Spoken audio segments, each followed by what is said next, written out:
take you live now to my colleague, Nsiki Noya, is live to us in Qumbu.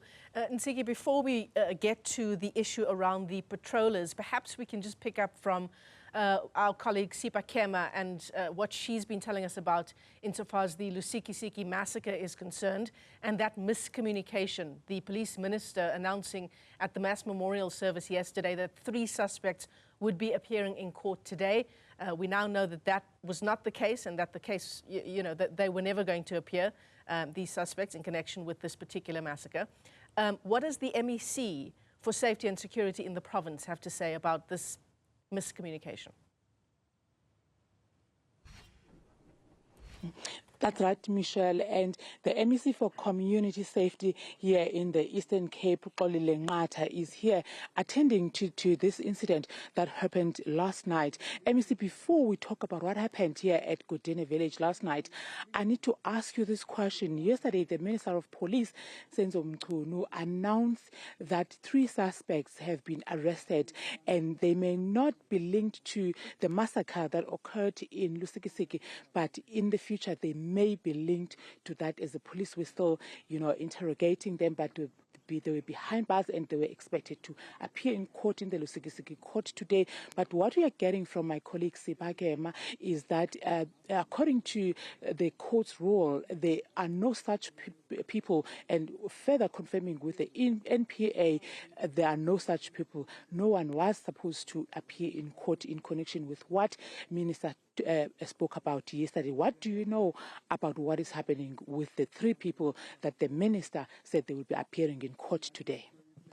Thank you, Ziki. Good afternoon to you and your viewers.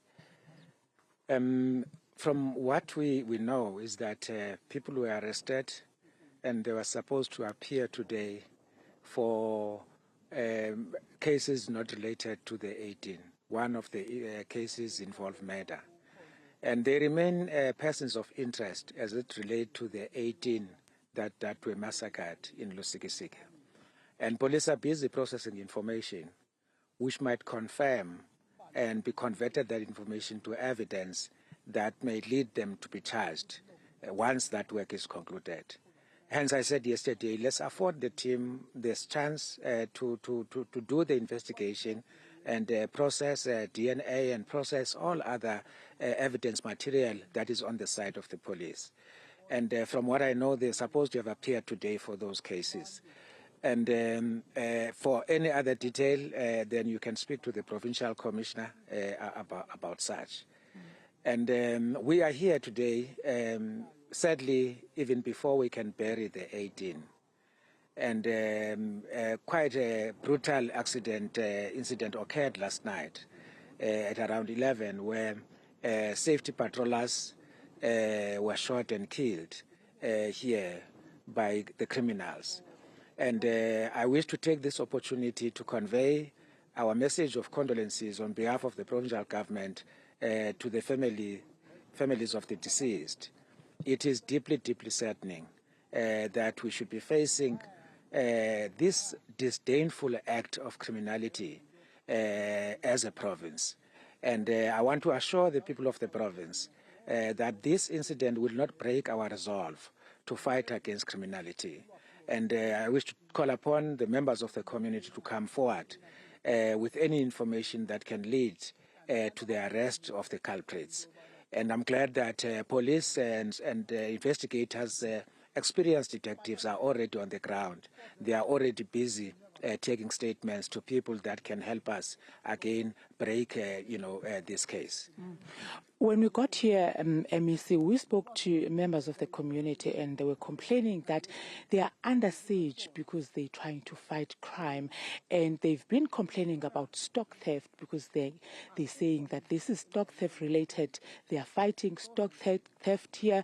That is why they established this forum in April this year, and they are claiming that police are not helping them. That is why they had to take this up to themselves, and this particular forum belongs to your office. That is why we always encourage communities to organize themselves and set up structures as they have done here.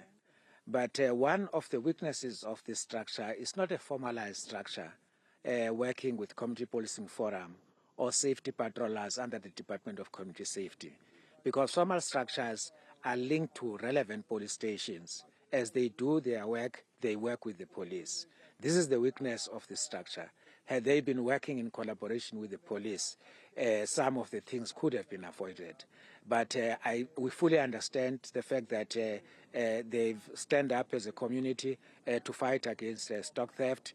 And I was here at Qumbu last year. We had imbizo against livestock stock theft, and I was in Sulengama, same thing. We're fully aware. We're working with Vodacom and the Department of Agriculture to pilot, tracking system for livestock for the area. It is quite a concerning, occurrence, and we're working with the community to defeat it. And we're going to intensify our efforts. But we call upon them to integrate with formal structures. We're going to support them to do precisely that. But how do they integrate with formal structures if they don't trust them? Well, it's quite important that if they have no trust in the formal structures, they can approach my office, the office of the Provincial Commissioner, because those in the formal structures are screened. Safety patrollers, we have some of them who are screened. We check criminal records, and we can link them to responsible SAPS members. We can help them to set up those structures and link them with the established structure of the Community Policing Forum. Thank you so much, Xolile Nqatha, the MEC for Community Safety here in the Eastern Cape, also acting as the Premier, saying that these structures must collaborate with the formal structures, because had they done that, this could have been avoided. But also, Michelle, he was responding to Lusikisiki matter. He was saying that according to him, these three people of interest, they remain people of interest. They're not charged as yet. They're still being interrogated by the police, and we should afford the police to do their work. And I will pose the same question again when the Police National Commissioner arrives here at Lugongqozo Senior Primary School. Michelle. Thanks very much indeed for that update. And we've also just gotten a communication from the Police Minister's office. We're told the Minister has clarified that the arrests that were made were that of 3 people guilty of certain crimes in the area. In terms of the mass shooting in Lusikisiki, the Police Minister said a person of interest has been arrested and is being questioned by police. Still, quite a devastating blow to the families of those 18 people who were killed, who rocked up in court this morning for the apparent appearance of these 3 suspects.